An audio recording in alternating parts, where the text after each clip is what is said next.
नमस्कार विद्यार्थी मित्रांनो, lesson number 14 algebraic formulae expansions of square या लेसनमधील प्रॅक्टिस सेट 51 आपण अभ्यासणार आहोत.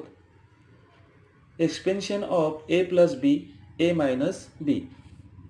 या ठिकाणी आपल्याला ए प्लस बी आणि ए मायनस बी या दोघांचं मल्टिप्लिकेशन करायचं आहे.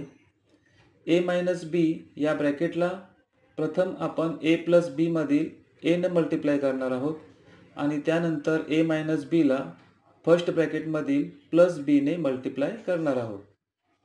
ए into E A square A into minus B minus A B.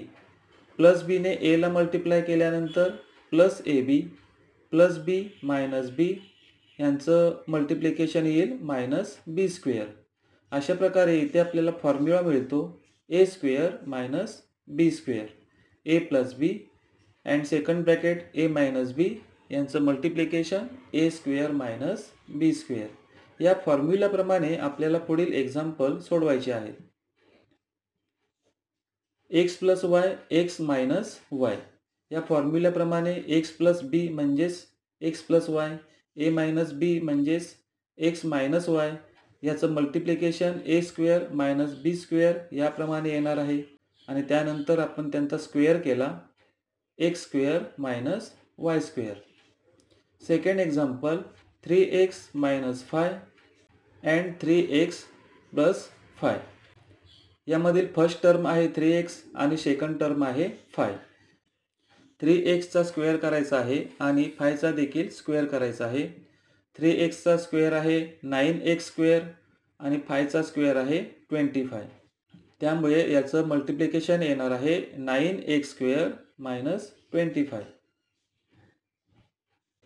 Next example आहे ए प्लस 6 ए मायनस 6. यातील फर्स्ट टर्म ए त्याचा स्क्वेअर करणार आहोत आणि सेकंड टर्म 6 त्याचा देखील स्क्वेअर करायचा आहे. एचा स्क्वेअर ए स्क्वेअर आणि 6चा स्क्वेअर 36 आणि मध्ये असलेले हे मायनसचं चिन्ह देखील घ्यायचं आहे. पुढील एक्झाम्पल आहे x upon 5 plus 6 x upon 5 minus 6. या ठिकाणी आपण लक्षात घ्यायचं आहे दोन्ही ब्रॅकेटमधील ज्या टर्म आहेत त्या समान आहेत. फर्स्ट ब्रॅकेटमध्ये देखील एक्स अपॉन 5 आहे, सेकंड ब्रॅकेटमध्ये देखील आहे. फर्स्ट ब्रॅकेटमध्ये सेकंड टर्म आहे 6 आणि ती सेकंड ब्रॅकेटमध्ये देखील आहे आणि त्यामुळेच आपण इथे हा फॉर्म्युला वापरू शकतो. एक्स अपॉन 5चा स्क्वेअर केल्यानंतर स्क्वेअर मिळेल एक्स स्क्वेअर अपॉन 25 मायनस 6चा स्क्वेअर आहे 36. 502 इंटू 498. याचं मल्टिप्लिकेशन करताना आपण जसं नेहमी करतो तसं न करता इथे जो आपल्याला हा फॉर्म्युला दिलेला आहे त्या फॉर्म्युल्याप्रमाणेच आपण याचं फॅक्टरायझेशन करून मल्टिप्लिकेशन करणार आहोत. 502 या संख्येच्या जवळची युनिट प्लेसला 0 असलेली संख्या आहे 500.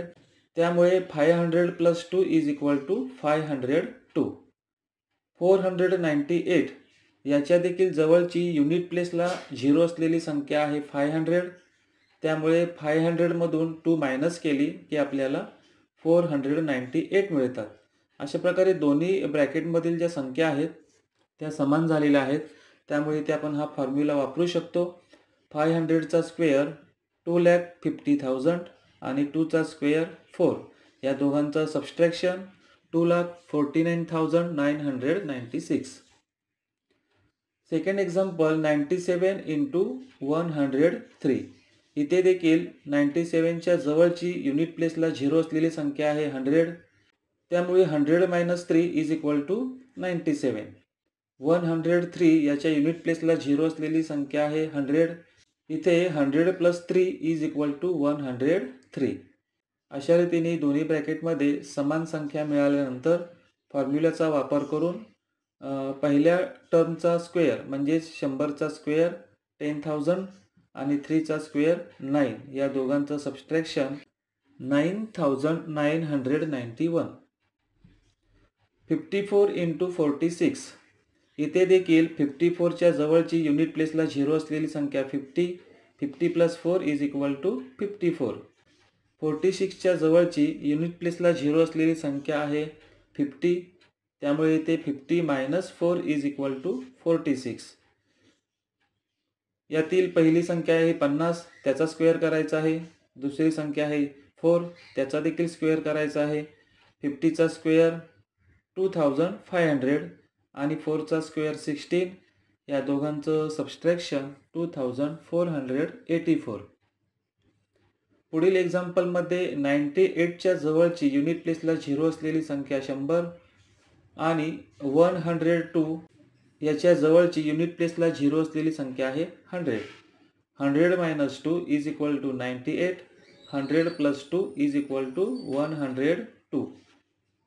फॉर्म्युल्यामध्ये दिल्याप्रमाणे ए स्क्वेअर म्हणजेच इथे आपण 100चा स्क्वेअर करणार आहोत. 100चा स्क्वेअर 10,000 आणि 2चा स्क्वेअर 4.